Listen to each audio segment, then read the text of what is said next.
Quase. Então, pessoal, muito boa noite. Bem-vindos à nossa segunda live aqui da Escola Mineira de Sommelieria, tá? Essa semana nós vamos conversar a respeito das cervejas de origem franco-belga-holandesa. Na semana passada, a gente fez nosso primeiro encontro, dia 17 de novembro passado, e falamos a respeito das cervejas de origem germânica, tcheca e austríaca. Eu quero agradecer a todo mundo que está aqui hoje conosco, participando desse bate-papo. Espero que seja um bate-papo bem interessante, bem prazeroso.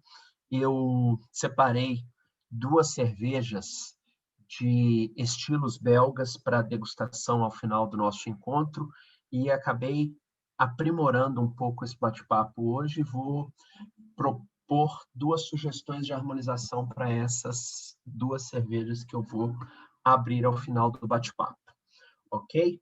E como na semana passada, não sei se todos puderam acompanhar, quem não pôde acompanhar está disponível no YouTube da escola, é só acessar e assistir a aula da semana passada.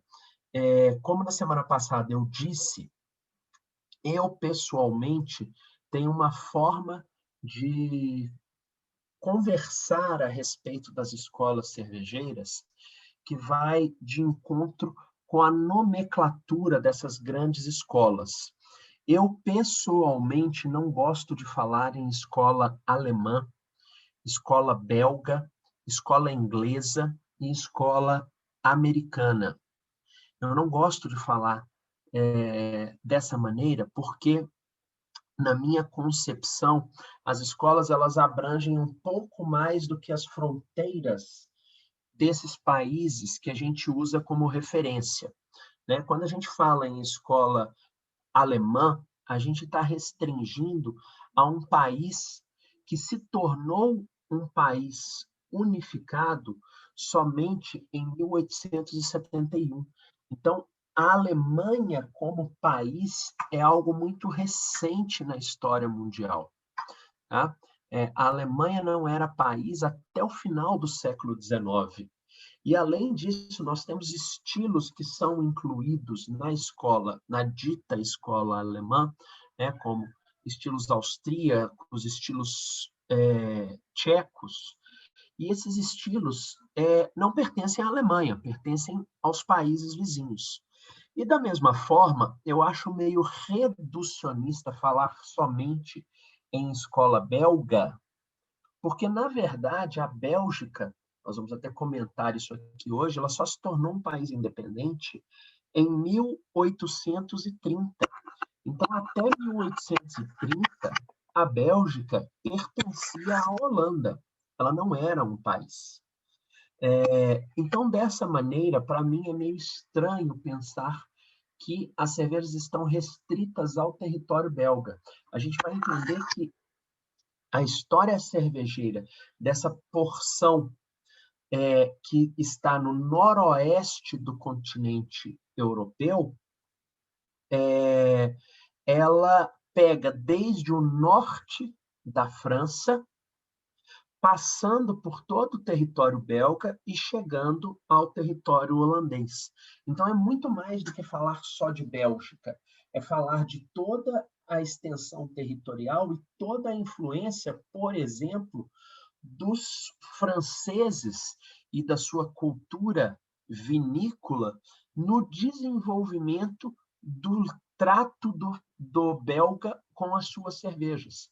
Então, quando a gente vê o cuidado que o belga tem numa definição apropriada da taça para o serviço da cerveja, né, na definição apropriada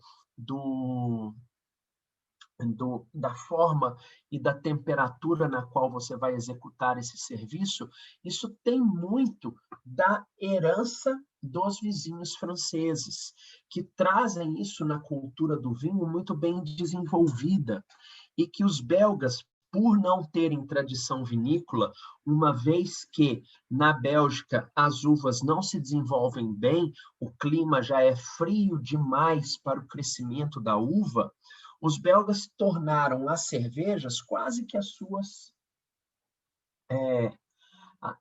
eles tratam as suas cervejas da mesma forma que o francês trata os seus vinhos e os seus espumantes. Então, com isso, a gente percebe que é muito mais do que falar só de Bélgica, é falar de toda essa extensão territorial do noroeste europeu, que tem uma tradição cervejeira milenar e que influencia até hoje a formação dos estilos de cerveja, né, de um dos grupos de cervejas mais apreciados em todo o mundo. Então, é uma tradição que eu acredito que seja uma tradição muito forte, que vai muito além das fronteiras da Bélgica.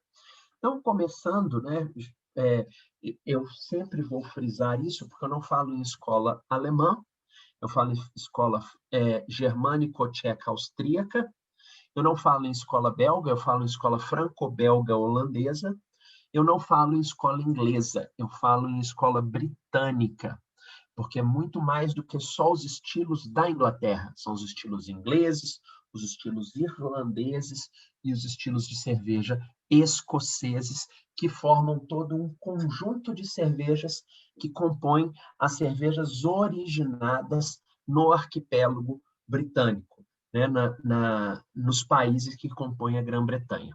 Então, por isso eu gosto de frisar isso sempre no início, para que todo mundo entenda a minha forma de pensar. E aí, começando nessa conversa, mais uma vez, voltando ao tema da semana passada, que foi a nossa escola germânica, a gente vai perceber que, quando a gente fala nas cervejas de origem germânica, a gente vai ver uma tradição muito grande, muito focada no cuidado, né, e na atenção aos insumos básicos para a produção cervejeira. Então, água, malte, lúpulo e levedura. Isso de forma muito bem delineada, em função do histórico de legislações que regulamentavam a produção de cerveja nos países do entorno da Alemanha, né? Então, muito mais do que somente a Reinheitsgebot, né, a lei da pureza bávara, a gente tem outras leis que regulamentavam a produção de cerveja, por exemplo, em Nuremberg, e nas cidades do norte, como Einbeck, Colônia, Düsseldorf, e essas legislações normalmente serviam para regulamentar a forma de produção, cuidando para que a cerveja fosse produzida dentro de parâmetros muito bem estabelecidos e muito bem especificados. Além disso, na tradição germânica de produção cervejeira, a gente vai observar que os produtores de cerveja vão respeitar uma outra forma de raciocínio, que é, inclusive, ratificada por leis que especificavam que as cervejas deveriam ser preferencialmente produzidas em épocas frias do ano.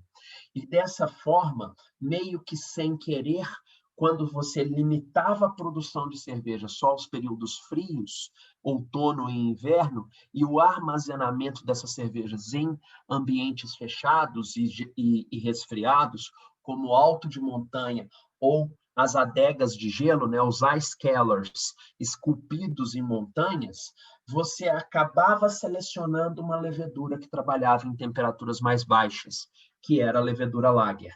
Então, quando a gente olha para cervejas de tradição germânica, a gente vai ver que são cervejas muito focadas nos 4 insumos básicos, água, malte, lúpulo e levedura, e são cervejas normalmente de fermentação lager, né? São cervejas de baixa fermentação.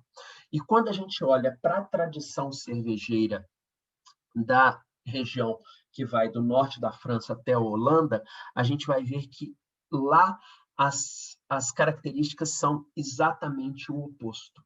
A gente vai ver que a tradição cervejeira desses povos, ela se caracteriza pela grande liberdade tanto na escolha dos processos produtivos, quanto na escolha das matérias-primas que serão usadas na produção das cervejas. Então, enquanto os germânicos focavam quase que exclusivamente a água no malte, no lúpulo e na levedura, os belgas expandiam essa possibilidade e aproveitavam outros ingredientes, como ervas, especiarias, frutas, condimentos, tudo que eles achavam que caracterizava um insumo que sensorialmente agregaria ao produto, eles incorporavam na produção. E daí a gente vai ver uma diversidade muito grande de estilos, com uma diversidade muito grande de notas sensoriais, aromas, sabores e aparência, que são muito distintos entre essas cervejas. Quando a gente olha para a tradição cervejeira belga também, a gente vai ver uma tradição cervejeira muito bem dividida entre os dois principais locais, ou os dois principais ambientes, a melhor palavra seria ambiente. Os dois principais ambientes de produção de cerveja serão, então, as áreas ou as zonas rurais e as cervejas produzidas em monastérios e abadias. Então, de um lado, as cervejas produzidas nas áreas rurais do país, né? Muitas cervejas produzidas em fazendas, às margens de rios importantes, principalmente as margens do Rio Reno, e as cervejas produzidas dentro das ordens monásticas, dentro das ordens religiosas. E esses são, certamente, os pontos de origem para os principais estilos de cerveja de origem belga. Mas, antes de falar um pouco a respeito disso, vale falar que a Bélgica em si é um país que tem, historicamente, uma divisão muito grande do seu território. Então, quando a gente olha para o mapa da Bélgica, e esse mapa aqui é um mapa que divide as regiões administrativas do país, a gente vai ver que a Bélgica é um país dividido em dois, tá? Então, daria para pensar em dois países dentro de um só, porque eles são, sim, muito distintos um do outro. A parte sul da Bélgica é a Valônia, com grande influência francesa na Valônia. Inclusive, o idioma oficial, a Bélgica tem 2 idiomas oficiais, tá? Então, a região da Valônia fala o francês. Na Valônia, o idioma falado é o francês. E a outra região da Bélgica é a região mais ao norte, que é a região de Flanders.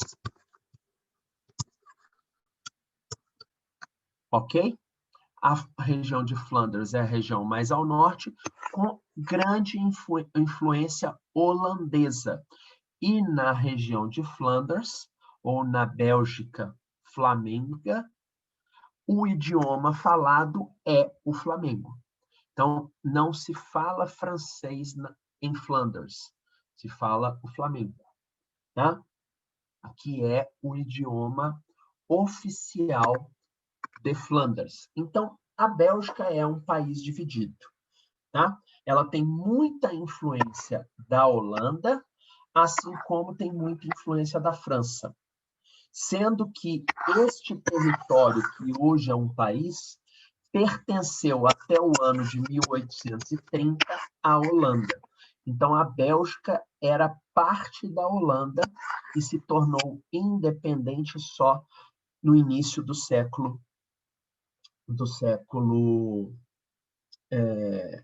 XIX. Observem que a Bélgica vai se tornar independente da Holanda em 1830. Isso é uma independência tardia, pessoal. Se vocês pararem para pensar, o Brasil, que é um dos países que se tornou independente mais tardiamente, ele se tornou independente de Portugal em 1822. Então, 8 anos antes, o Brasil já era um país independente, e a Bélgica ainda não tinha uma unidade territorial própria. Ela pertencia à Holanda. Isso quer dizer que eles não têm uma história muito mais antiga? Não, não é bem isso. Historicamente falando, é um país com história milenar, um pouco diferente da nossa, que é um país com um pouco mais de 500 anos, tá? Como um país moderno, obviamente, né? Porque a gente tem o Brasil pré-colonial, que é muito mais antigo e diverso do que o Brasil colonial. Mas a gente vai entender que a independência da Bélgica foi, de certa forma, uma independência tardia. E isso é interessante para ressaltar ou reforçar aquilo que eu comecei dizendo, né? Que é engraçado falar em escola belga se a Bélgica nem país era até outro dia. É um país muito recente. Tá? E aí, isso é um ponto interessante para o nosso início de bate-papo. Sendo um país muito dividido, a Bélgica tem uma diversidade própria razoavelmente grande. Além disso, em épocas de conflito, todas as grandes guerras que aconteceram no território europeu, invariavelmente a Bélgica era invadida por algum povo. E todas as invasões pelas quais a Bélgica passou acabaram fazendo com que o intercâmbio cultural no território do país aumentasse e a influência de outras culturas acabasse moldando a cultura do povo belga, e isso reflete, obviamente, na cultura cervejeira dos belgas, principalmente que eles estão ao lado da Alemanha. Então, alguma influência, principalmente em relação a técnicas de produção, sempre vai haver, porque os alemães, com a sua tradição cervejeira muito grande, vão acabar, de certa forma, também influenciando as técnicas de produção cervejeira belgas. Tá? Então, o país ele é dividido, bem dividido, inclusive, né, em duas regiões, Flandres ao norte e Valônia ao sul. A maioria das cervejarias belgas está na região de Flandres, tá? O que não quer dizer que não tenha muitas cervejarias relevantes na região da Valônia. Tá?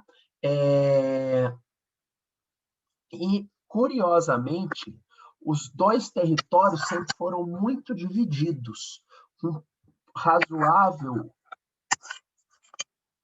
razoável restrição aos intercâmbios. Então, essa divisão ela favoreceu uma certa independência entre os territórios, fazendo com que, agora que eu reparei, olha só que ironia, eu vim falar de escola franco-belga holandesa vestido com a camisa da seleção alemã. Absolutamente sem noção a minha atitude, né? Que gafe que eu estou cometendo. Devia ter vindo com a camisa da seleção belga e vim com a camisa da seleção alemã para esse nosso bate-papo. Totalmente sem noção essa minha escolha. Mas foi um equívoco bobo. Obviamente que eu não fiz isso intencionalmente. Bom, eu estava dizendo que o intercâmbio ele não era tão grande, fazendo com que houvesse uma certa independência entre as características e estilos de cervejas. Eu preparei aqui, acabei não colocando na apresentação, um mapa, na verdade ele até está desatualizado, que ele é um mapa do Google, que eu montei em 2018. Estão vendo aí o mapa? Olha que interessante. Isso é um mapa do Google Maps, tá? E nesse mapa do Google Maps, espero que esteja visível aí para todo mundo.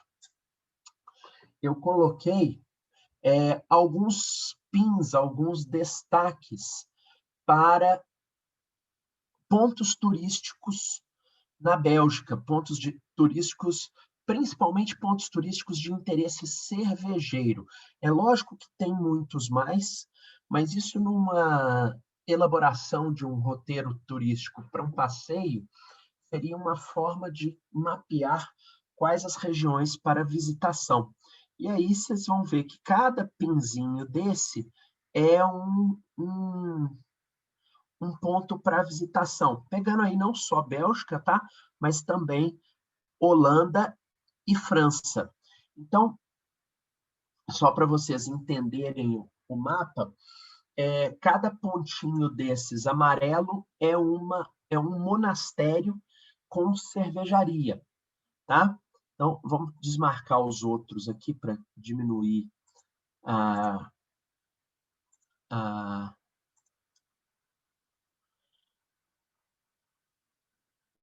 o número de pontos, né? Mas olha aí, cada pontinho amarelo, um monastério ou cervejaria, né? Que tem produção própria de cerveja. Os que são igrejinhas são monastérios e os que são copinhos são somente cervejaria.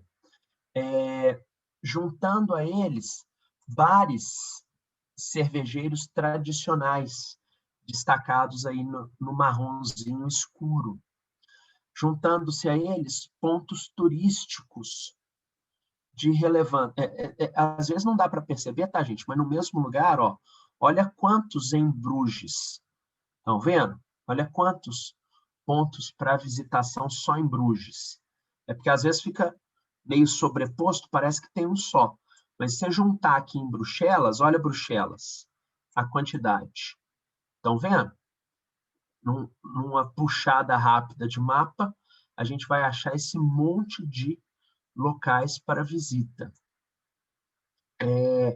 Pontos turísticos de interesse relevante são os alfinetes azuis. Museus, as casinhas roxas. Estão vendo? E aí aqui só um pouco de bares de interesse geral, né? Baladinhas, casas de jazz, casas com show de música ao vivo.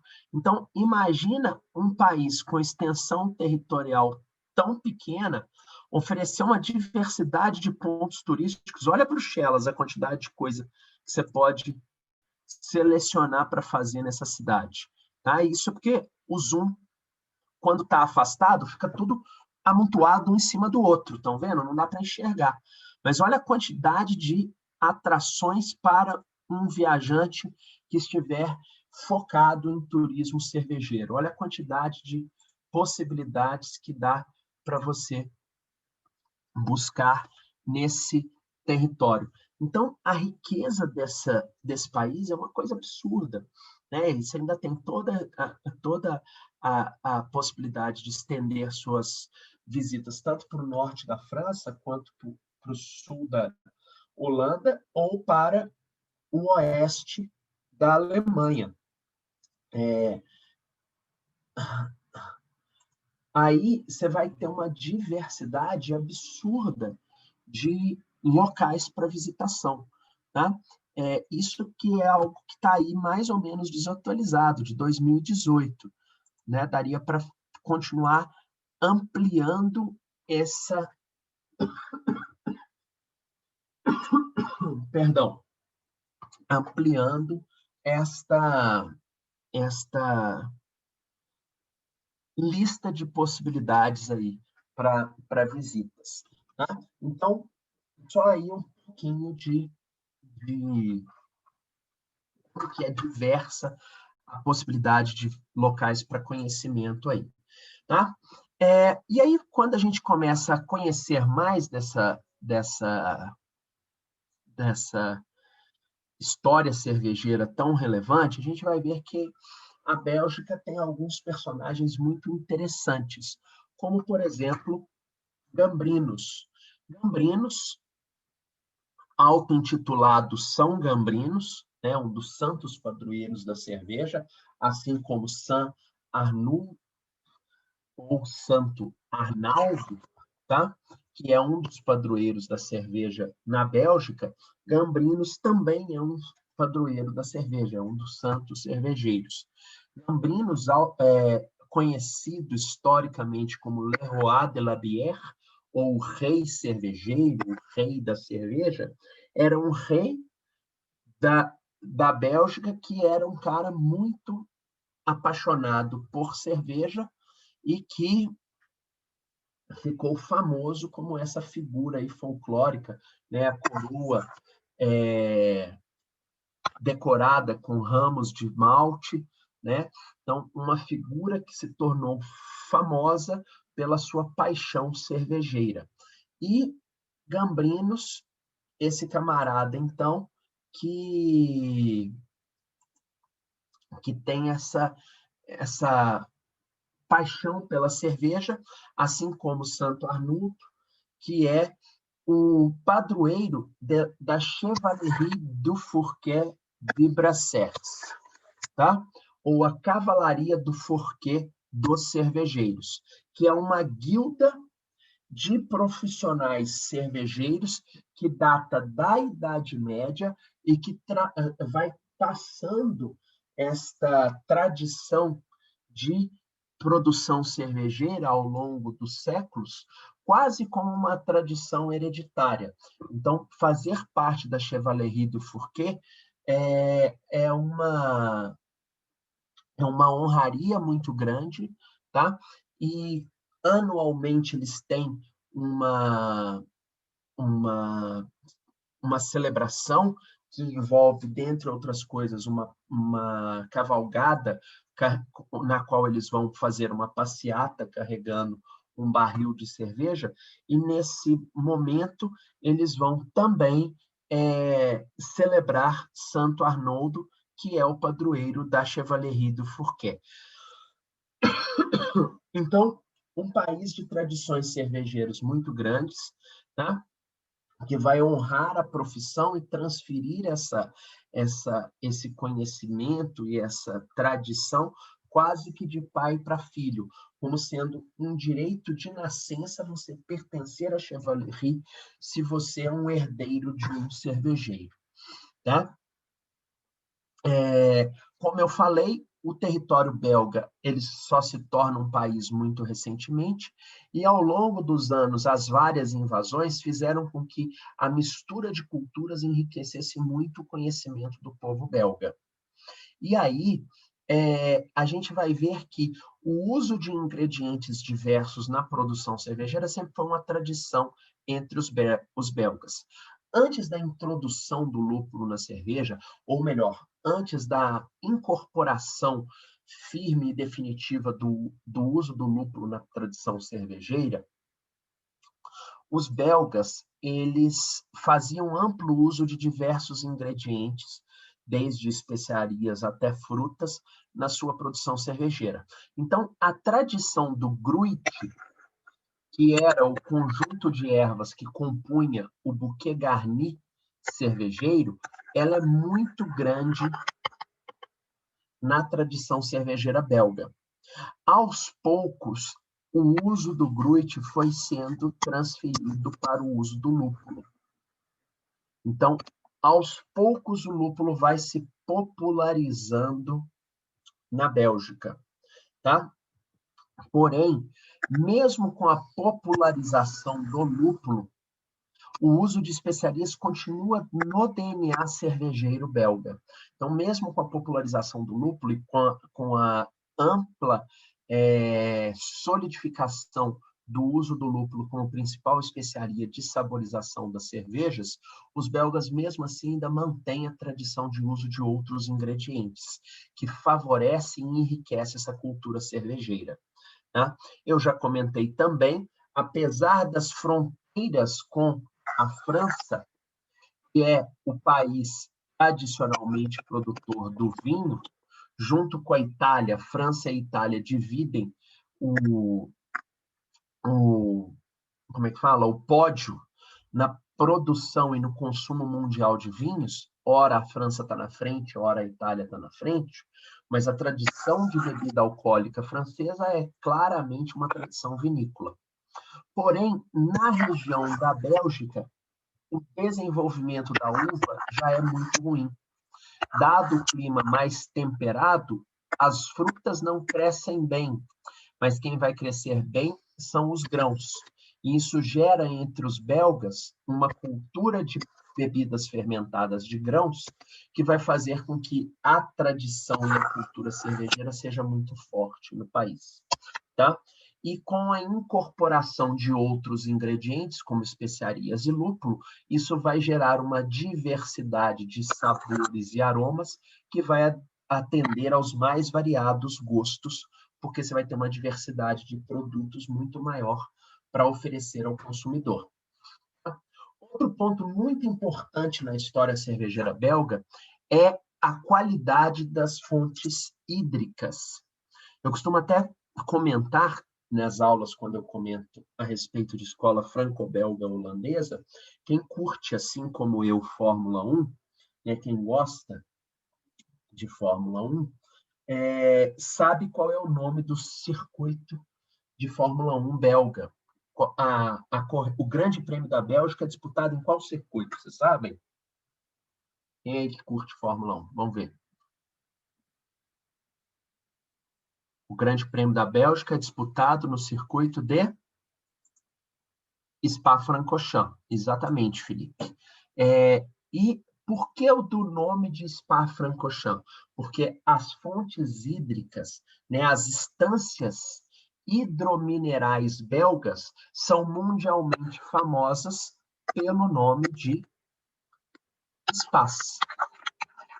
Tá? O spa é essa estância hidromineral que foi popularizada pelos belgas, e a água na Bélgica é uma água de normalmente uma água de perfil mais mole, com baixa mineralidade.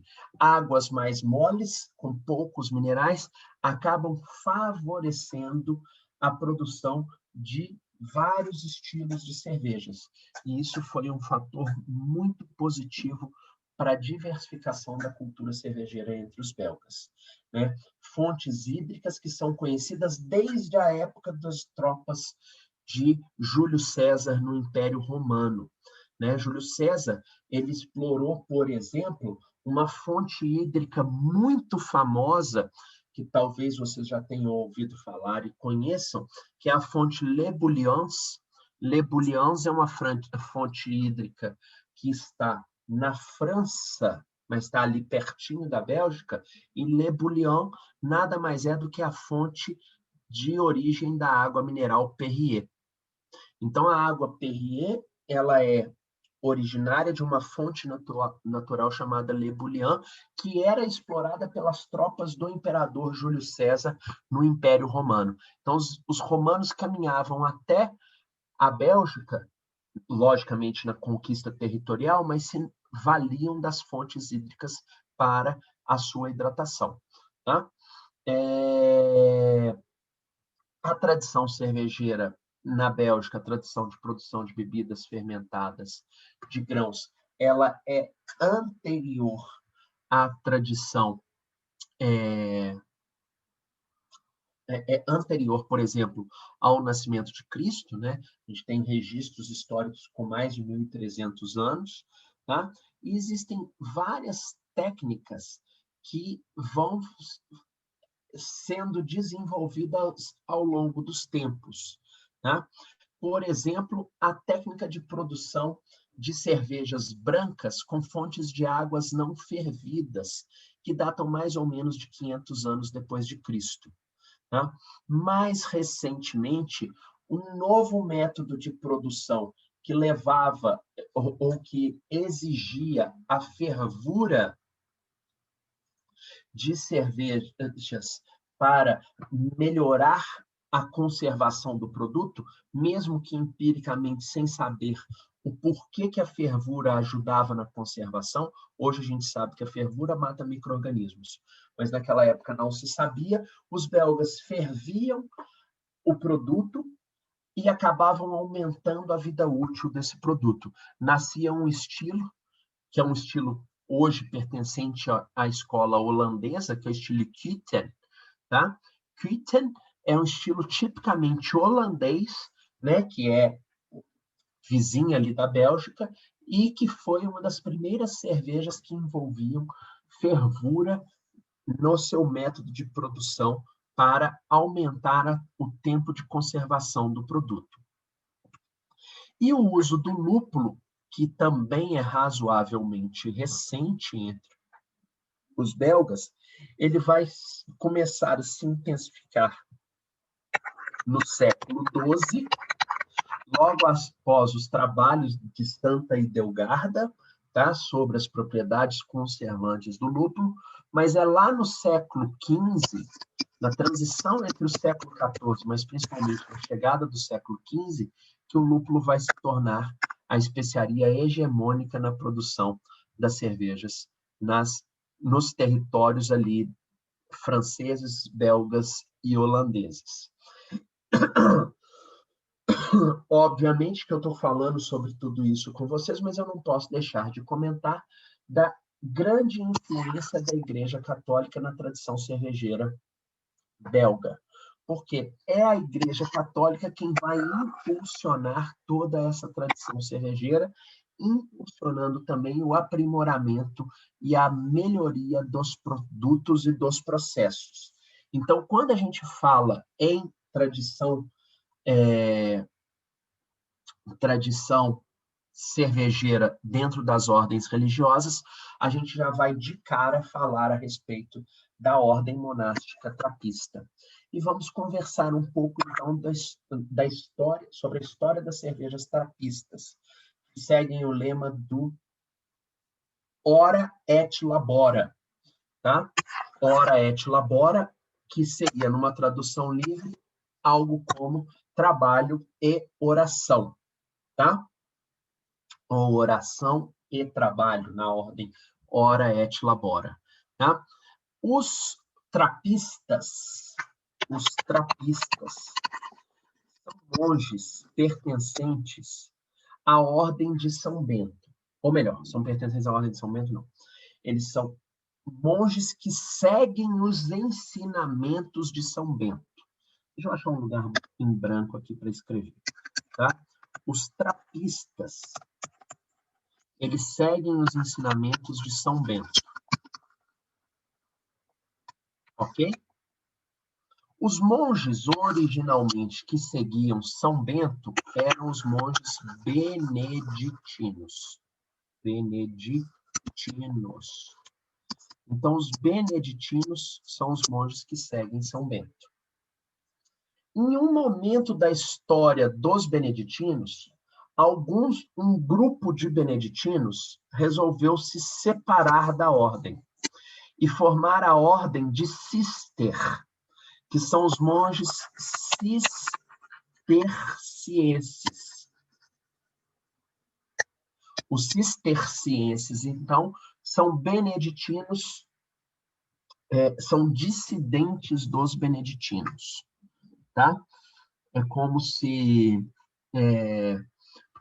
um grupo dentro da ordem beneditina não estivesse satisfeita com as práticas dentro da ordem e resolvesse fazer uma nova ordem. Nasce ali a ordem cisterciense. E mais à frente, um grupo de cistercienses também insatisfeitos funda uma nova ordem, a ordem trapista. São todos eles, beneditinos, cistercienses e trapistas, são todos fiéis a São Bento, seguidores dos ensinamentos de São Bento. Tá?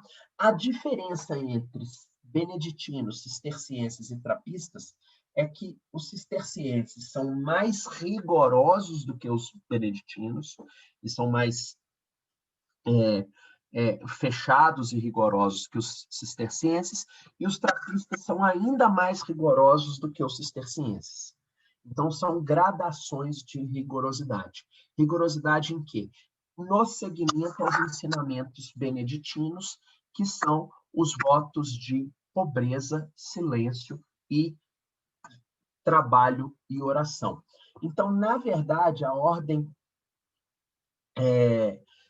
dos trapistas nada mais é do que uma ordem de monges que são muito rigorosos nos seus votos de simplicidade, silêncio e estabilidade. Eles vão viver e morrer no mosteiro, viver para as suas atividades dentro da ordem religiosa. Os cuidados com a população, né, os cuidados com a comuna e as preocupações com toda a produção, todo o trabalho desenvolvido por eles, gerar rendas para as caridades e as obras do mosteiro. Tá? Os trapistas vão surgir da colonização do mosteiro de La Trappe, na Holanda, daqui a pouco a gente fala um pouco mais sobre isso, e são várias as ordens em todo o mundo. Normalmente, os mosteiros trapistas produzem os mais diversos produtos. Não tem aqui. Deixa eu ver se eu acho aqui. Como, por exemplo, queijos. Estão vendo aí? Então, os trapistas, eles produzem os mais diversos produtos. Na verdade, tem aqui, ó. Todo produto trapista, ele é feito na abadia de origem, tá? A produção, a fabricação desses produtos não pode afetar os afazeres dos monges no mosteiro. O lucro dos produtos fabricados pelos monges trapistas vai gerar renda para o próprio mosteiro, tá? Que vai ser revertida para as obras de caridade do mosteiro. O trabalho dentro das ordens ele é gerido pelos monges, mas pode envolver a contratação de mão de obra externa. E a preocupação com as vendas nunca pode afetar a qualidade dos produtos. Tá? E todo produto trapista ele só pode ser produzido dentro das ordens religiosas. São vários os produtos que eles fabricam, como, por exemplo, alimentos, produtos agrícolas, produtos de cuidado pessoal, produtos de higiene e limpeza, produtos religiosos e outros produtos diversos. Esses produtos saem do mosteiro com o selo de autêntico produto trapista. Entre esses produtos, nós temos as nossas cervejas. E eu estou falando tudo isso para chegar aqui, ó. Hoje, são 14 mosteiros trapistas no mundo que detêm a autorização para produção e comercialização de suas cervejas. Tem muito mais do que 14 mosteiros trapistas no mundo. Mas somente 14 podem produzir e comercializar cerveja. Sendo que desses 14, 7 talvez sejam os mais famosos, que são aqueles que dominavam a produção e o comércio de cerveja até o início dos anos 2010. De 2012 para cá, novos mosteiros ganharam autorização para comercialização. Dos 14 mosteiros trapistas, 6 estão na Bélgica. Westvleteren, Westmalle, Roquefort, Chimay, Akel e Orval. Então, são 6 na Bélgica. 2 estão na Holanda. La Trappe, que é quem dá nome à ordem trapista, e Zundert, que também está na Holanda. Tá? Um está na Áustria, que é o monteiro de Engelzelt, Spencer, nos Estados Unidos, Mondecats, na França, Trefontaine, na Itália, Cardenha, na Espanha, e Mont-Saint-Bernard, na Grã-Bretanha. Então, a gente tem aí 6 belgas, 2 holandeses, um austríaco, um americano, um francês, um italiano, um espanhol e um britânico, com autorização para produção e comercialização de cervejas. São, então, um total de 14 mosteiros trapistas com autorização para comercialização de cervejas. E qual a história desses mosteiros na qual a história desses mosteiros e principalmente a história cervejeira desses mosteiros? Bom, no ano de 530, é redigida a Lei de São Bento, que vai permitir que os monges produzam e comercializem suas cervejas. Quando Carlos Magno, grande imperador e conquistador, aumenta os seus domínios e os territórios franceses pelo mundo, ele vai espalhar o modo beneditino de vida pela Europa. E junto com esse modo beneditino, ele também espalha as tradições de produção cervejeira monástica. Tá? Em 820, no mosteiro de Saint-Gall, é desenhada a planta da cervejaria. Tá? E essa planta vai servir como modelo para outros mosteiros construírem as próprias cervejarias. Lembrem-se que a ordem cisterciense é uma dissidência da ordem beneditina. Então, eles vão surgir em 1098, na virada para o século XII. Tá? E a ordem cisterciense vai ser fundada promovendo um conjunto de regras mais rigorosas que as regras dos beneditinos. Em 1132, os monges cistercienses abrem o mosteiro de Orval, que estava previamente abandonado. E aí eu vou ilustrar aqui com uma cerveja do mosteiro de Orval, que é, para mim, uma das cervejas mais espetaculares,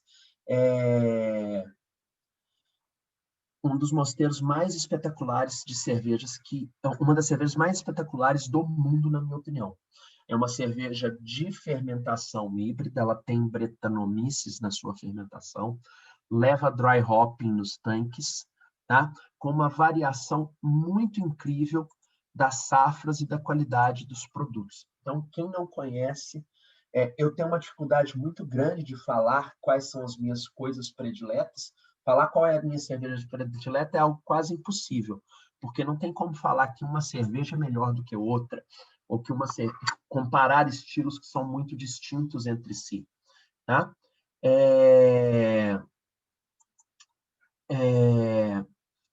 Porém, a Orval é, sem dúvida, uma das cervejas mais espetaculares que eu conheço. Ela tem uma complexidade, uma coisa absurda. Né? Tem as notas de fermentação do Saccharomyces, as notas de fermentação do Brettanomyces, a complexidade do dry hopping. Então, é tudo muito complexo e muito rico na cerveja Orval. Continuando aqui, em 1132, o mosteiro Orval é reaberto. Em 1464, os monges cistercienses assumem a abadia de Roquefort, tá? Para ilustrar aqui uma Roquefort 10, cerveja também espetacular, uma Dark Strong Ale, assim, primorosa, de qualidade incrível, uma cerveja fantástica, tá? No mesmo nível aí de uma Westvleteren 12, de uma Chimay Blue, de uma São Bernardo Zabot 12, então uma cerveja espetacular.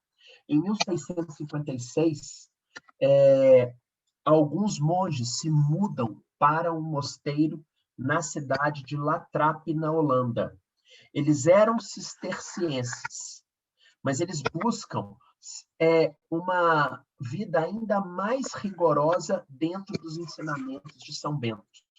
E aí, em 1656, nasce a primeira ordem trapista, fundada no mosteiro de La Trappe. Em 1790, durante a Revolução Francesa, a monarquia é destituída, né? E com o fim da monarquia, o governo revolucionário francês ele quer romper com vários daqueles símbolos que representam um antigo governo. E uma das formas de romper com esses símbolos é proibir e destituir os mosteiros dentro da França. O que os monges fazem quando os mosteiros são fechados? Eles fogem da França para o norte. E o norte nada mais é do que a Bélgica. Então, monges de ordens religiosas francesas, fugindo do governo revolucionário, vão montar seus mosteiros na Bélgica. Um desses mosteiros montado em 1802, é o mosteiro de Westmalle. Tá ok? Em 1830, como eu já tinha falado para vocês, a Bélgica se torna independente da Holanda. Agora, finalmente, a Bélgica é um país. Em 1836, os monges que fundaram Westmalle começam a produzir cerveja. Em 1839, os monges começam a produzir cerveja em outro monastério recém-fundado, que é o monastério de Westvleteren. Talvez um dos monastérios mais rigorosos do mundo e que produz uma das cervejas mais icônicas de todas, a famosa Westvleteren 12, que vocês devem conhecer, dada a fama dessa cerveja, considerada por muitos a melhor cerveja do mundo.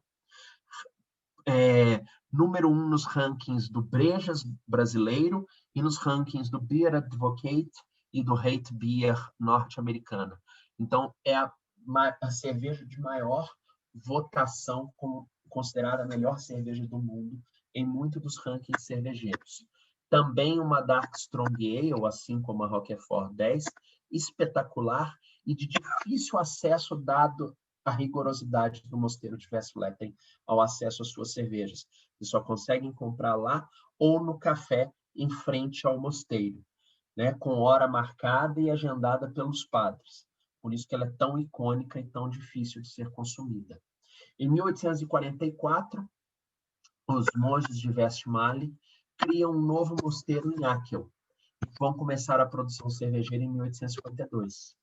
Em 1850, os monges de Westvleteren montam uma nova abadia em Chimay e vão começar a produção e a comercialização cervejeira na comunidade do entorno. Em 1899, Roquefort inicia a produção de cerveja, tá? Depois que o mosteiro que estava abandonado é reativado pelos monges de Akel. Em 1919, olha que ponto importante, isso aqui é importantíssimo para a história cervejeira belga. Em 1819, o governo belga proíbe a comercialização de bebidas destiladas em bares. Então, é proibido vender bebida destilada em bar. O que acontece? As pessoas com vontade de consumir produtos mais fortes começam a consumir aquelas cervejas de teor alcoólico mais elevado. Tá ok? Cervejas que vão ter um potencial alcoólico mais alto. Em 1922, Westmalle usa pela primeira vez o xarope de açúcar, conhecido como açúcar candi, na produção da sua Westmalle do Bel, fazendo com que a cerveja tenha mais álcool, fique mais forte, sem aumentar o corpo da bebida. Em 1925, a cervejaria Chimay consegue registrar a marca Abeille d'Escourmont. E essa é a primeira marca trapista protegida por lei. Passa a ser a primeira marca trapista reconhecida e protegida. Em 1932, Orval retoma a produção cervejeira com a receita que é a receita utilizada até os dias de hoje. Em 1934, Westmalle produz a sua primeira Westmalle Tripel, marcando assim a produção da primeira trapista de cor clara. Então está aqui a Westmalle Tripel, um outro ícone na história cervejeira trapista, porque é a primeira cerveja trapista de cor clara. Tá? Em 1946, o abate de Westvleteren decide parar de fabricar cerveja e transfere a produção das cervejas para o mosteiro, né, a abadia de São Bernardos, que passa a ser a responsável pela produção das cervejas do mosteiro de St. Sixtus, tá? Que é o mosteiro de Westvleteren. Em 1948, o padre Theodore isola a famosa levedura Chimay, que é a levedura usada na Chimay Blue ou Chimay Grand Reserve, outra Dark Strong Ale icônica e famosíssima. Cerveja espetacular. Tá? Em 1955, os monges de Roquefort vão produzir a sua cerveja Roquefort 8. Em 1962, um grande marco na história trapista do mundo. o Tribunal de Comércio de Ghent dá aos monges trapistas o direito de exclusividade no uso do nome Trappistenbier. Então, ninguém mais pode chamar a sua cerveja de cerveja trapista. Agora, isso é uma exclusividade dos monges das ordens trapistas. Desde 1962, só eles podem usar esse nome. Em 1992, Westvleteren retoma a produção cervejeira, rompendo o contrato com São Bernardos, e em 1998, a Akel retoma sua fabricação cervejeira. Então, isso eu sei que não ficou muito curto, né, mas é um apanhado dessa história de cervejeira trapista, que começa em 530 e chega até os dias atuais, com 14 mosteiros fazendo cervejas trapistas. Tá? Como eu já falei, os mosteiros podem produzir vários produtos diferentes. Alimentos, produtos agrícolas, produtos de cuidado pessoal e limpeza, artigos religiosos e cervejas.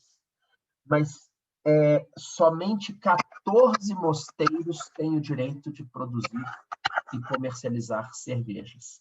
Então, não é todo mosteiro que faz cerveja. Tá? Temos aqui, por exemplo, um produto trapista muito clássico, a produção dos queijos de abadia. Esse aqui é um queijo da abadia Chimay, tá?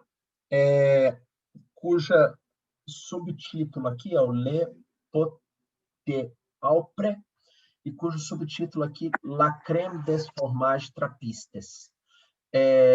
Ou seja, o creme, né, ou a nata, melhor dizendo, a nata dos queijos trapistas. Está no ápice ali, no topo de qualidade entre os queijos trapistas. E aqui um mapazinho da Bélgica, destacando 6 mosteiros belgas que são produtores das cervejas trapistas na Bélgica. Na Valônia, Chimay, Roquefort e Orval, e em Flandres, Westvleteren, Westmalle e Akel. Tá ok? Voltando um pouco, então, deixando um pouco de lado a história trapista e voltando um pouco para a história cervejeira, eu falava com vocês que o lúpulo ele vai começar a ganhar consistência e relevância na história cervejeira belga na transição entre os séculos XIV e o século XV. Tá? Já no século XVII, a produção cervejeira ela já tinha ultrapassado as fronteiras dos mosteiros, ganhando outros contornos e chegando às cervejarias, tá? Que estavam não só na mão dos mosteiros. Nascia ali um tipo de cervejaria que era cervejarias artesanais comunitárias, nas quais as pessoas podiam revezar as suas produções. Por volta de 1718, haviam cerca de 621 dessas cervejarias somente na cidade de Bruges. Tá?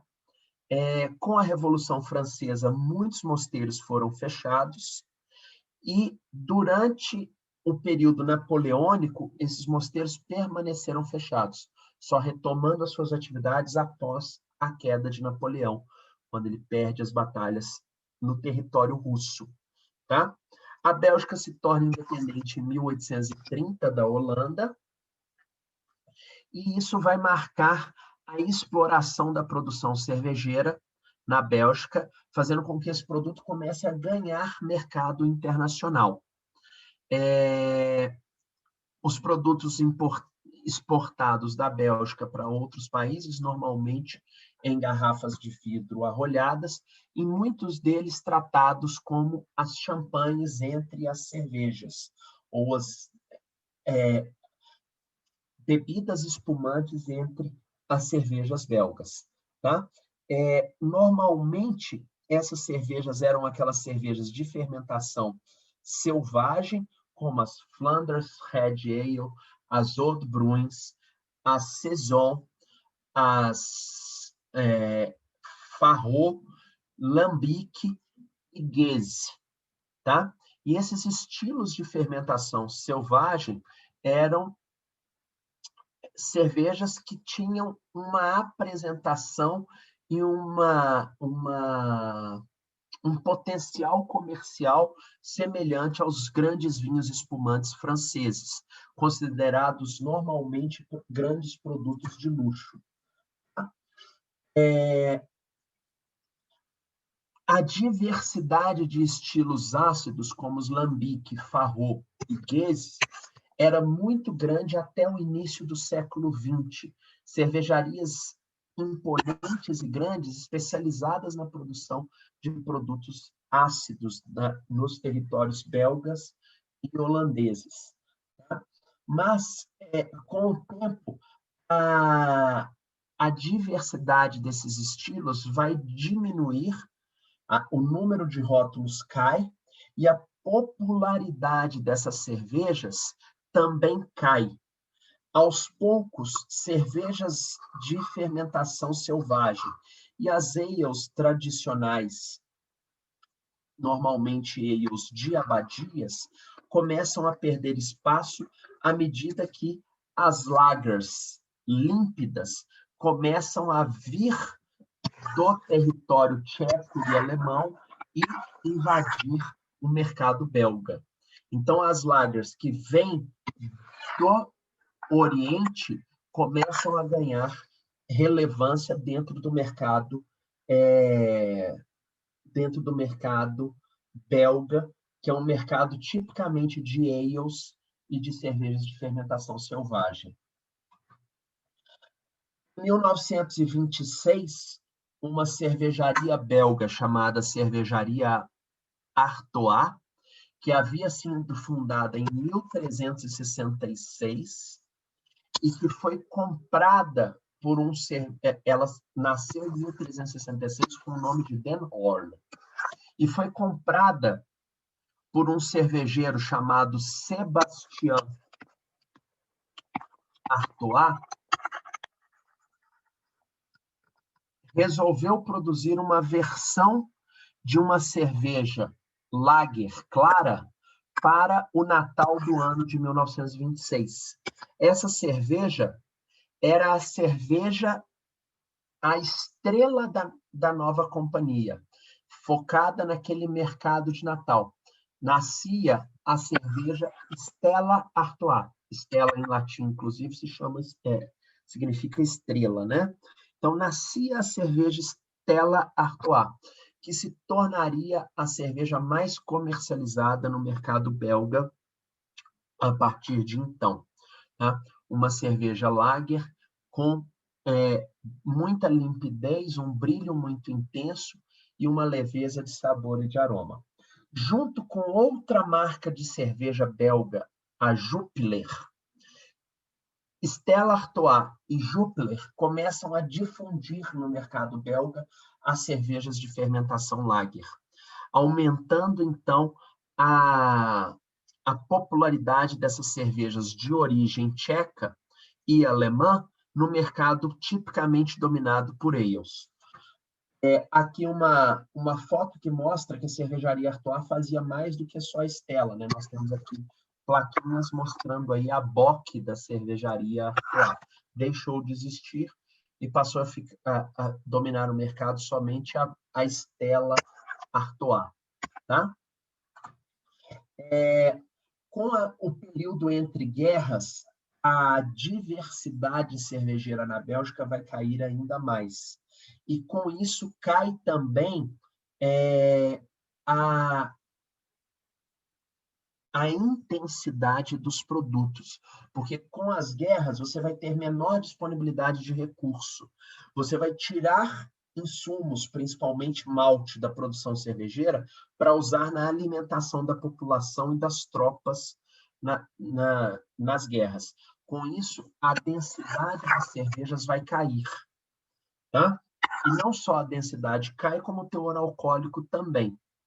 Quando passa o período entre guerras e o mercado retoma, as lagers que já estavam se popularizando, Stella Artois e Jupiler, começam a dominar o mercado. Então, as Pilsner ganham esse mercado belga. Tá? E o aumento da popularidade das Pilsner vai tomar um mercado antes de produtos como as Wheat Beers, que vão começar a perder consumidores, e outras cervejas de fermentação ácida, como Saison, Farro, Lambic e Gueuze, né? No pós-Segunda Guerra, a gente vai ver a invasão das Pils, que eram cervejas claras, límpidas e refrescantes. Os estilos belgas começam a perder mercado dentro do próprio país. Qual que vai ser a resposta dos cervejeiros belgas a essa hegemonia das Pils? O nascimento de dois estilos, o Belgian Blonde Ale e o Belgian Golden Strong Ale. Tá? Variação de estilos que já eram produzidos dentro de abadias, mas que começam a ser produzidas por outras cervejarias que querem disputar esse mercado. Tá? Cervejarias que vão produzir essas cervejas exatamente com foco no mercado das pils. Mas elas são muito mais complexas, porque são fermentação ale, elas têm uma diversidade sensorial maior do que a neutralidade da levedura lager, elas têm uma intensidade alcoólica muito maior, porque elas são cervejas com teores alcoólicos de 6, 7, 8, às vezes até 9% de álcool. Não interessa. São cervejas que atraíram o olhar e o desejo do público, que passou, então, a buscar e consumir mais essas cervejas Blonde Ale e Golden Strong Ale, diminuindo, assim, um pouco a hegemonia das Pils. Mas, mesmo assim, ainda hoje, né, as Pils Stella Artois e Jupiler são os produtos mais produzidos e comercializados no mercado belga. Tem uma força mercadológica muito grande. Tá? E, como curiosidade, vocês devem saber, o maior grupo cervejeiro belga é o grupo Interbrew. O grupo Interbrew se fundiu em 2005 com o grupo cervejeiro brasileiro Ambev. Nasceu ali da fusão de Interbrew com a Ambev, a Inbev. Mais à frente, a Inbev comprou a americana Anheuser-Busch. E com a compra da Anheuser-Busch pela Inbev, nasceu uma nova companhia, a companhia AB InBev. A Anheuser-Busch norte-americana, produtora da Budweiser, o grupo Interbrew belga e o grupo Ambev brasileiro. Tá? Em 2015, com aprovação em 2016, o grupo AB InBev comprou a sul-africana SABMiller. E a partir de então, desde 2016, o grupo detentor desses produtos, né, Ambev brasileira, Interbrew belga, AB InBev norte-americana e SABMiller sul-africana, passou a ser o maior conglomerado cervejeiro mundial, com cerca de 1/4 ou 25% do market share global de cervejas. Ou seja, 25% de todo o mercado de cervejas do mundo está na mão do grupo AB InBev. Tá? Grupo esse que até o ano passado era presidido por um brasileiro, o Carlos Brito, que saiu da presidência da Ambev, do grupo AB InBev no ano passado, e cuja sede do grupo ainda é a cidade de Louvain, na Bélgica, onde é a sede da cervejaria, ou a origem, melhor dizendo, da cervejaria Artois, né? Produtora da cerveja Stella Artois. Então, aí um pouquinho da força desse mercado cervejeiro, né? A maior companhia de cervejas mundial tem sede hoje na Bélgica e era até outro dia presidida por um brasileiro, Carlos Brito. Tá ok? Pessoal, 10:09, acho que já que vai me dar os parabéns, provavelmente, consegui cumprir dentro do prazo o tempo da aula. Então, quero primeiramente agradecer demais a todo mundo que esteve aqui comigo agora, esteve aqui comigo hoje, comigo não, né? Conosco, já que ligou a câmera e ela chegou. Então, eu quero agradecer demais a todo mundo que esteve aqui conosco hoje, participando desse bate-papo, participando dessa aula meio resumida, né, meio curtinha, mas certamente com um pouco de conteúdo e conhecimento relevante a respeito das cervejas da escola franco-belga-holandesa, tá? E quero muito agradecer a todo mundo que participou, pedir para vocês que fiquem mais um minutinho, eu vou ali dentro buscar as minhas cervejas para a gente fazer um brinde, fazer uma proposta de harmonização, tá? E falar um pouquinho agora a respeito de serviço e um pouquinho a respeito de harmonização de cervejas de origem belga, ou de estilo belga, melhor dizendo, com comida. Beleza? Me dá um segundinho, eu vou buscar minhas cervejas na geladeira, vou buscar meu petiscozinho e já estou voltando para a gente fechar esse bate-papo. Mas, de antemão, estão aqui os meus contatos, né? Estão aqui as minhas informações e o meu agradecimento a todo mundo que ficou aqui nessa terça-feira me ouvindo falar um pouco mais a respeito de cervejas. Tá? Vou ali um segundinho e já volto.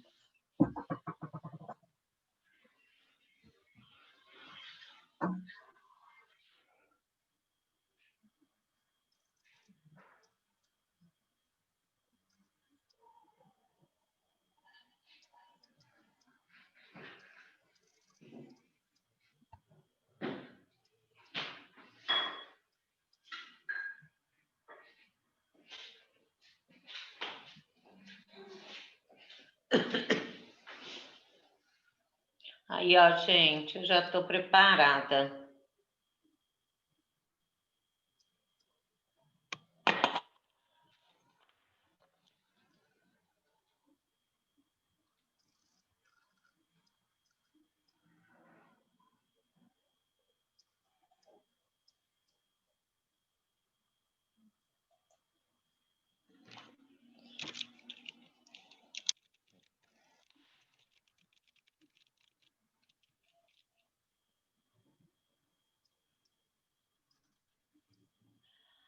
O Carlos mutou todo mundo, é? Tá todo mundo sem microfone, porque ele esqueceu de ligar todo mundo.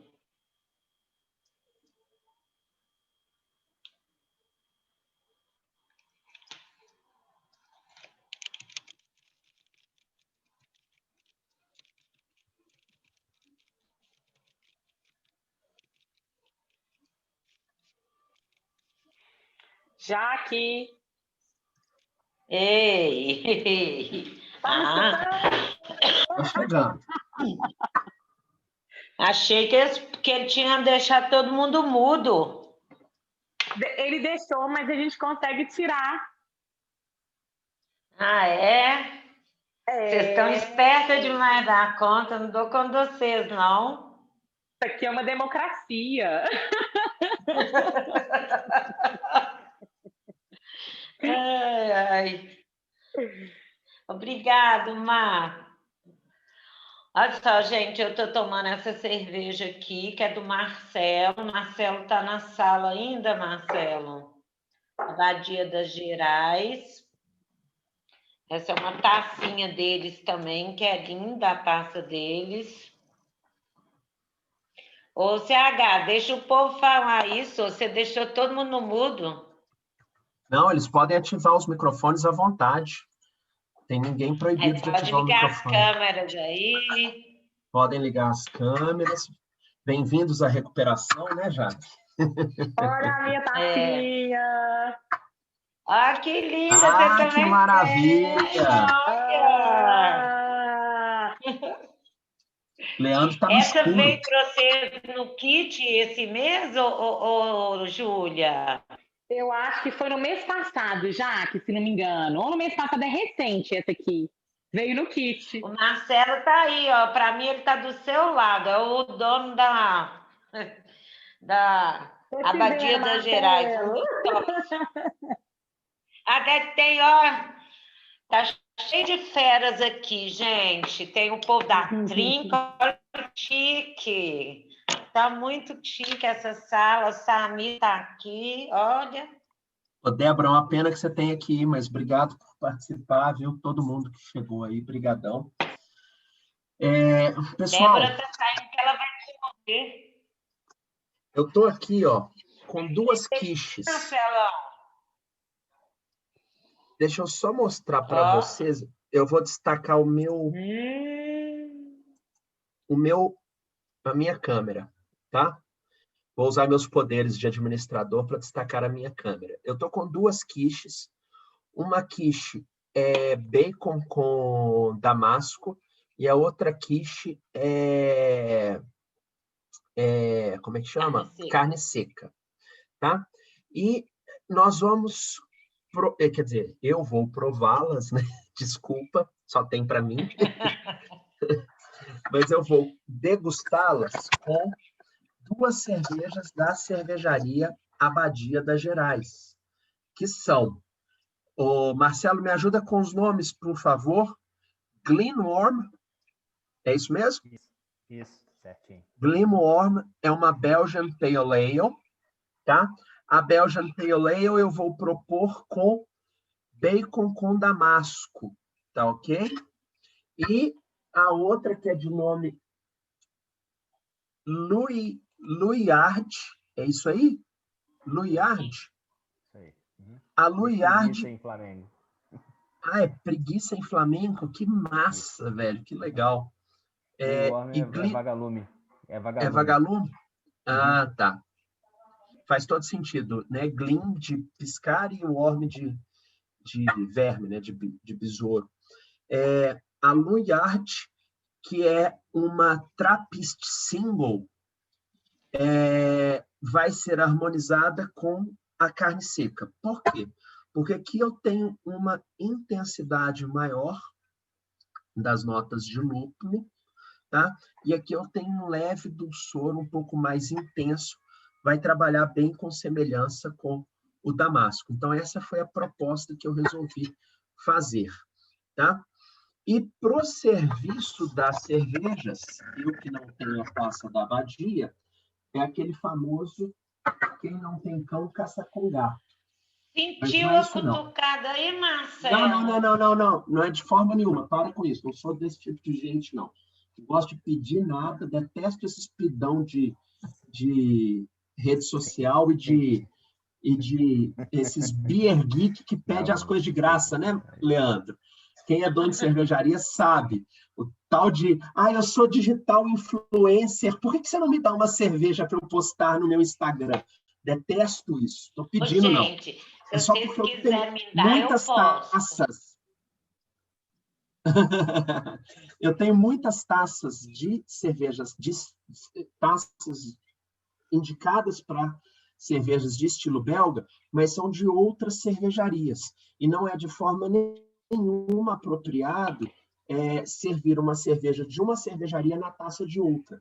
Então, para isso, já que para te homenagear também, eu usarei duas taças da Confesse.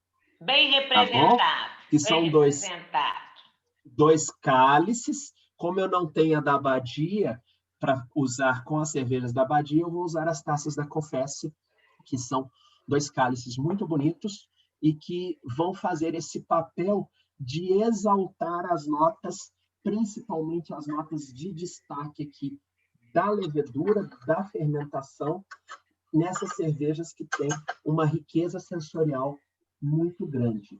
Então, essa é a taça de 9 anos, né?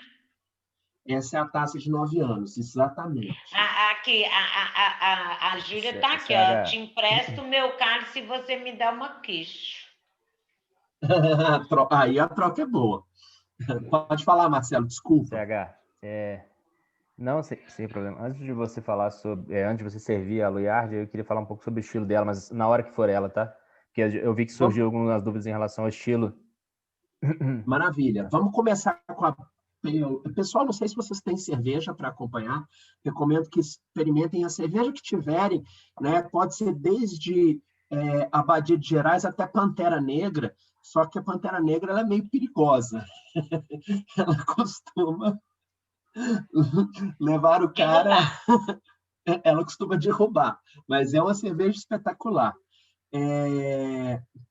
Então, quem tiver cerveja, por favor, abra a cerveja que tiver. Pode ser desde trio O Caicó local vai até... pegar o Garden agora no Zé Delivery. Vai lá, Isso, filho, vai lá. pede Vogarden no Zé Delivery, abre Westflatter em 12, não tem problema nenhum.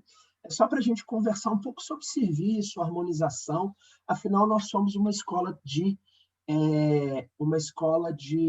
sommelieria, e sendo uma escola de sommelieria, a gente acaba trabalhando muito essas questões da atividade do sommelier. Então, uma das questões que eu já abordei, nunca servir uma cerveja de uma marca na taça de outra. Isso é muito deselegante e inapropriado. Vou começar com a Glenmorangie, a Belgian Pale Ale, tá? É uma cerveja de teor alcoólico 5%, tem seus 30 IBUs, tá ok? E eu vou servi-la com a quiche de bacon com damasco. Por quê? Só essa parte que eu não gostei, porque eu não tenho quiche. Olha lá, o Marcelo Renault abriu logo, tá logo com a Pantera, olha lá. Aê, Marcelo, mandou bem. Pantera é boa demais. Ó, estou executando o serviço da minha cerveja.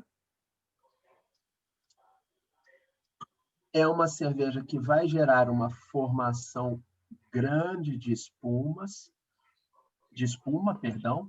Por isso eu preciso de uma taça bem ampla. Essa taça, ela tem o corpo, ela tem o bojo bem largo. Isso favorece a volatilização de aromas e ela fecha um pouco na boca. Isso aí, Dani, muito bem. Bem servida a sua taça, estou gostando de ver. E ela vai favorecer também a concentração desses aromas na hora que eu trouxer a taça à boca, porque o nariz é a primeira parte que entra em contato com a cerveja, né? Antes de eu beber, o meu nariz já está em contato com os aromas. Então, aqui, ó. Saúde, né? Saúde, Uma quem tá cerveja... bebendo aí? Saúde, Prost. Ó, Saúde, aí, Dani. Danizinha. Saúde, Tô Marcelo. gostando. Saúde. Danizinha com taça da coisa também, é um estrago, né? Depois que esses meninos entraram para a 17ª turma, tá uma coisa de louco. Não, A isso aqui Dani foi tá de presente de Glenmorangie aniversário, tá? Foi presente de aniversário. Eu tô com uma chimé presida? aqui, mas eu não... Do presida. Eu tô com uma chimé aqui, mas eu tô sem coragem de abrir. Eu falei, não, vou na Abadia mesmo. Ó, pessoal, então, vou provar um pouquinho da quiche, tá? Essa parte eu não gostei.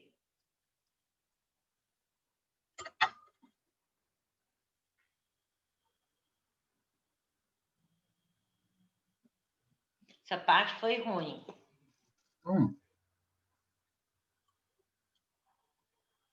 Não é porque foi eu que fiz a proposta, não, mas está perfeito. O casamento das notas frutadas da cerveja com o adocicado do damasco e também das notas maltadas da cerveja com a carne de porco, com o bacon, foi assim espetacular. Está muito certinho, está muito bem desenhada essa harmonização. E aí, enquanto isso, vou servir também a Luiard, tá? Mais uma cerveja que vai gerar essa mesma formação grande de espuma na taça, tá? Então, também vou precisar de uma taça ampla, um cálice grande. Eu já te passo a palavra em 1 minuto, tá, Matheus? Matheus não, desculpa, Marcelo. Mas deixa eu primeiro fazer o serviço aqui. Vou inclinar um pouco a minha taça, exatamente para evitar que a grande formação de espuma acabe fazendo bagunça. Trago a taça para os 90 graus. Essa aqui ainda está fazendo mais espuma ainda. Está aí, ó. Que beleza. Estão vendo? Muito bem servida e executada. A Luiard é uma Trappist Single, tá? Uma cerveja com praticamente 6% de álcool, 5,9, 29 IBUs. Curiosamente, ela tem um final bem seco, então esse amargor desses 29 IBUs acabam aparecendo mais intensamente no final do gole. Tá? E aí eu fiz a proposta com essa quiche de carne seca que eu falei com vocês. Ela tem bastante queijo, mas tem a carne seca. Estão vendo?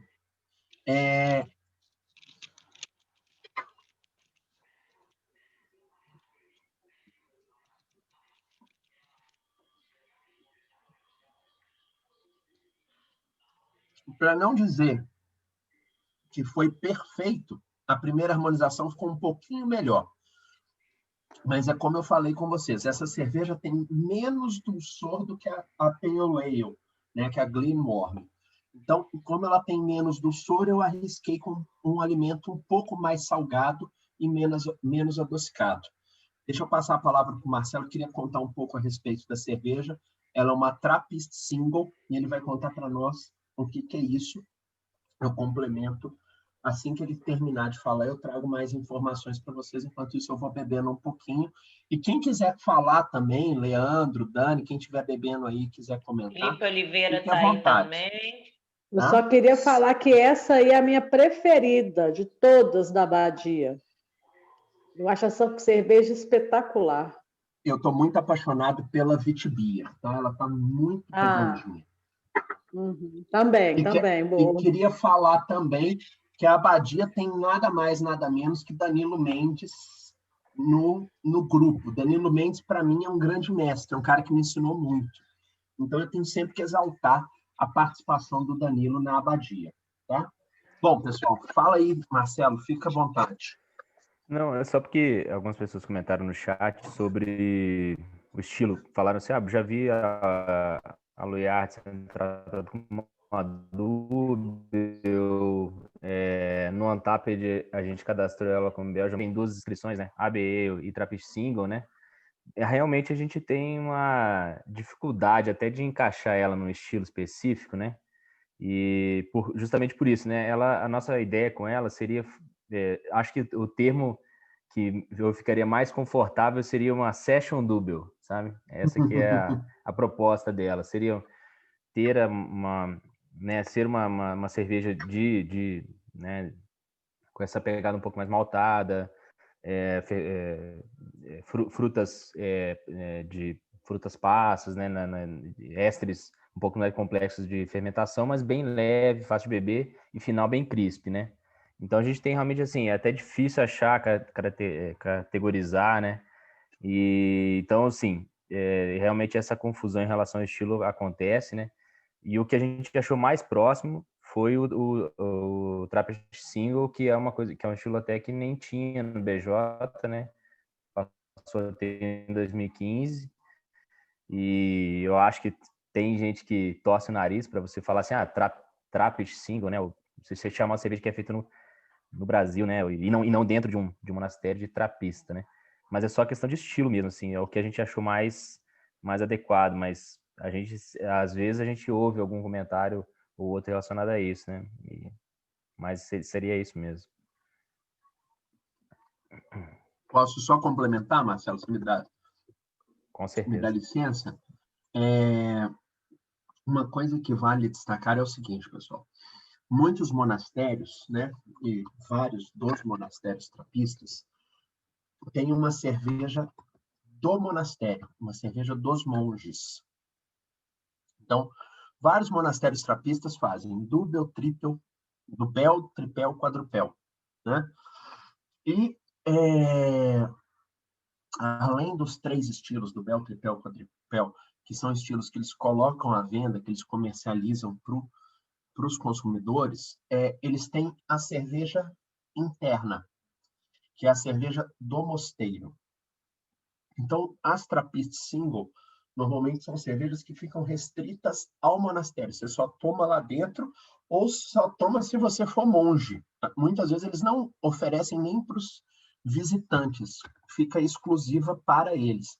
Então, assim como disse o Marcelo, nessa ideia de session do Bel, é porque por ser a cerveja do monastério, ela normalmente é uma cerveja mais leve, sim, de menor impacto alcoólico, né? Mas que tem essas características de notas maltadas, notas frutadas de fermentação, as frutas secas, as castanhas, as frutas passas, mas numa intensidade inferior à intensidade de uma do Bel. Tá? Então, é exatamente isso aí que eu queria dizer. Bom, eu não estou aqui de forma nenhuma para ficar fazendo vontade, né, deixando os participantes aí com vontade de provar tanto as cervejas quanto as harmonizações. A ideia mesmo é fazer esse bate-papo e fazer essa interação com vocês para tirar dúvidas. Se vocês quiserem fazer alguma pergunta específica sobre algum tema que eu falei ou algum tema que eu não falei, né, perguntar as coisas aí, discutir, sei lá, se alguém que faz cerveja quer tirar dúvidas sobre uma receita que vai elaborar, está aberto o bate-papo para todo mundo. Quem quiser perguntar, fica à vontade. E agradecer mais uma vez aos participantes, né? Vi aqui que a Marina fez uma colocação muito, muito bem posta, né? Que por ser uma cerveja mais seca, ela vai combinar bem tanto com a gordura da carne quanto com a gordura do queijo. E combinou sim, tá? Ficou muito legal. Tá muito boa a harmonização. Bom, mas se quiserem fazer qualquer pergunta, qualquer comentário, eu estou à disposição. Ô, meninas da Viale, vocês vão fazer o boteco virtual de vocês e vocês receberam essas 2 cervejas da Abadia? Como é que é? Ei, Jaque. Não, então, o que aconteceu? A gente, na quinta-feira, vai fazer o Boteco da Viale. Olha, gente, atenção, a gente estudou, né, com a Jaque e a gente vai fazer o Boteco. A gente trabalha com boas práticas de fabricação em fábrica de ração. E a gente adora cerveja. Aí, na quinta-feira, a gente vai fazer uma live. A gente vai começar a fazer todas as quintas, às 17h59, o Boteco da Viale, que é um happy hour.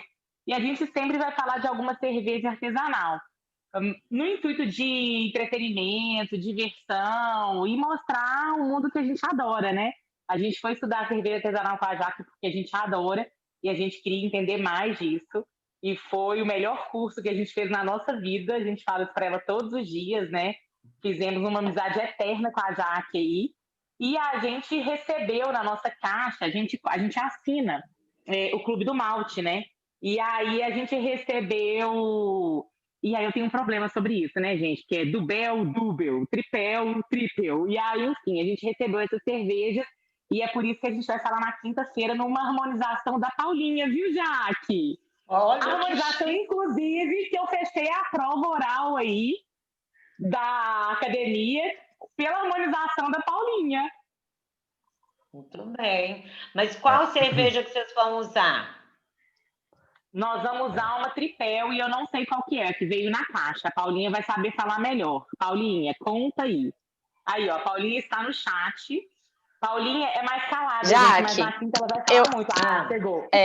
Não, eu não lembro de qual cervejaria que é, mas não é da Abadia. Da Abadia a gente recebeu, mas tem uns 3 meses. E aí eu já bebi ela, né? Já bebeu. Não, então tá. Aqui, ó. Foi o clube do mês de fevereiro. Paulinha passa aqui e pega essas 2 garrafas comigo para o Boteco Virtual. Estou patrocinando com a Abadia Minas Gerais 2 garrafinhas para vocês tomarem, que uma é pouca. Conhecendo o que vocês bebem.